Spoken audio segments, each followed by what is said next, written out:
Okay, number 27, we're asked to factor this binomial. And factor means to create multiplication. Right now we have a subtraction problem. Yes, there is some multiplication in here, but really this is a monomial minus another monomial. What we want to create is a multiplication problem.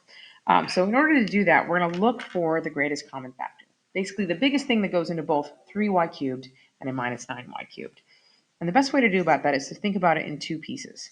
Think about it in terms of the 3 and the 9. And the biggest number that goes into both of those would be a 3.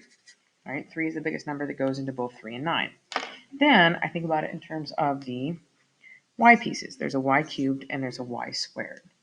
The biggest amount of y's that goes into both of them in this case is going to be a y squared. So that's what I'm going to pull out. And I'm going to leave behind in parentheses whatever remains after I pull out a 3y squared. So I look at this 3y squared and 3y cubed. What this doesn't have is a y. I can also think about it in terms of kind of like a reverse distribution problem. This times what needs to get me back up here? Well, I already got the 3 and I just needed an additional y. Y squared times y is y cubed. Over here, as far as the number piece, I need a little bit more, right? 3 times a negative 3 would get me up to negative 9. So I definitely need that here.